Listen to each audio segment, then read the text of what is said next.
Hello guys, ito po ay Samsung A70 po. Kailangan pong palitan ng screen. Ang pagpalit po dito madali lang po kasi tatanggalin lang yung cover, saka yung mga tornilyo, saka yung chassis, mga pyesa tatanggalin lang, ililipat lang dyan sa bagong screen.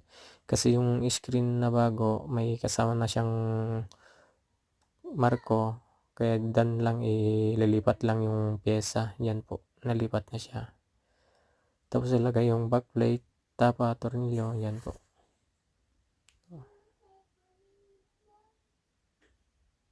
Pagkatapos malagay, yan lang po. Testing lang kung okay na. So ganyan lang po, madali lang po yung itong model na to, madali lang. Hindi siya complicated.